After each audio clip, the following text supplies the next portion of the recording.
Hello YouTubers, I hope you liked that little intro music I did there. As you saw, I teleported back so I could turn in some quests before I continued on in my little journeys here. And I'm getting a little lost because I don't remember where I was supposed to go. Oh yes, now I remember. One of the quests you saw me pick up was I'm supposed to go in this little tunnel here and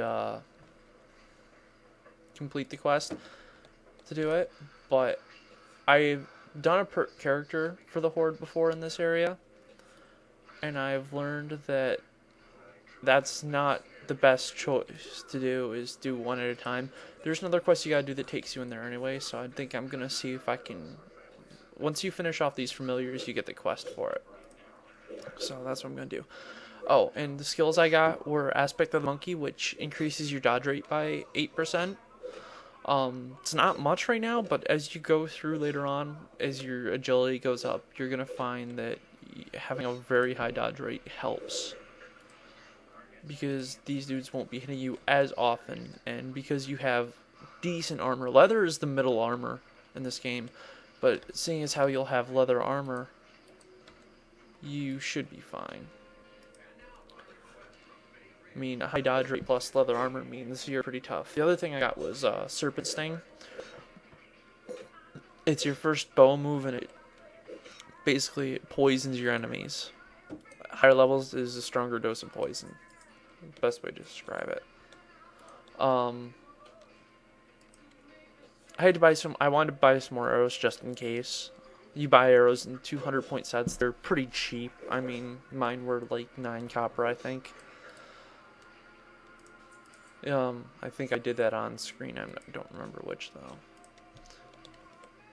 If I didn't, that's how I got the higher arrow count if you're watching this. Yeah, sometimes you see like higher level players just come through and help the low levels out. Because for them, this is like one hit kill land. I've actually come back to one of these areas with a level 20 and just kind of laughed at how weak everything was.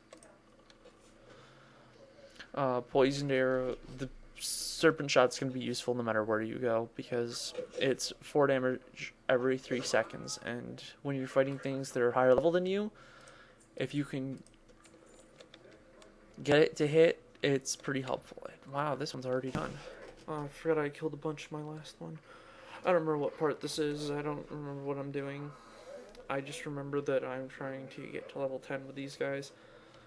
This one will probably be shorter than the last one because, like I said, sometimes it's easier to get levels, sometimes it's not, depending on all the information and everything, how often you play, and whether or not you know the area. So, if you don't know the area, your chances of leveling are lower. If you do know the area, it gets higher and higher. But you'll see me playing through this area when I do the troll shaman later on, because the trolls and these guys have the same starting area. In fact, you'll see troll shaman specific quest. And yes, I mean troll shaman. You have to be a shaman in order to take the quest. It won't just be troll shaman. It will be the shaman specific quest for the start for these two.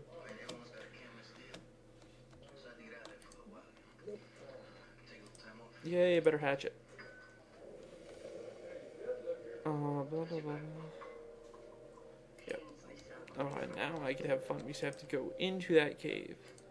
And I'm equipping this. This worn hatchet doesn't sell for much, so I'm just going to drop it.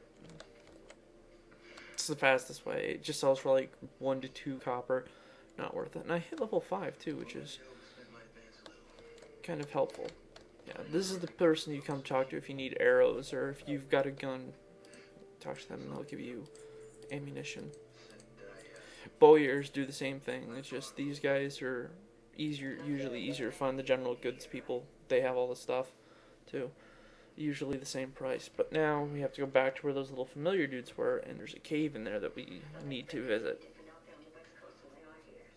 Now, if you're watching this and you see the skill points, like every once in a while, if you see me in combat, I'll get like axe skill 20, axe skill 21, so on and so forth. That means you become better with that weapon. It's recommended that you master your unarmed skills as well. That way it's your hit rate goes up if you master that out, I think. I'm not sure, don't quote me on it,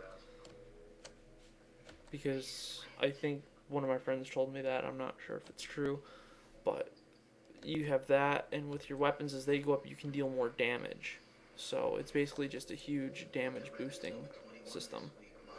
Yeah, see, my bow one just went up from 20 to 22, and this new axe hits pretty decently compared to my old one. When I did this on when I made a horde account just to try and learn these places, I had a hard time getting through here because I didn't have a hard time. It's just more annoying because I didn't have a ranged weapon. And ranged weapons definitely make this more easier.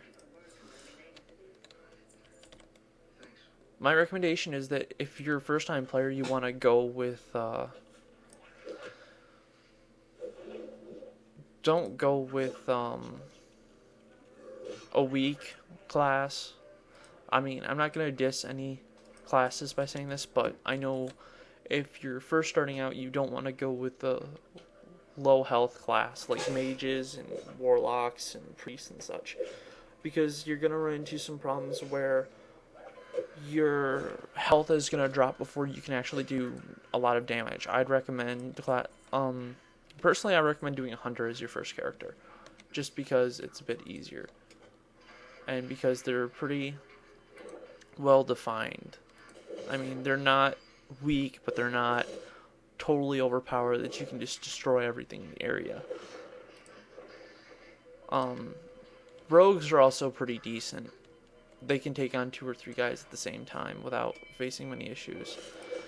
But, you know, I recommend hunters if you're starting. Hunter, warriors, paladins, rogues. Don't go for the magic classes right away unless you've gotten used to like having lower armor and everything.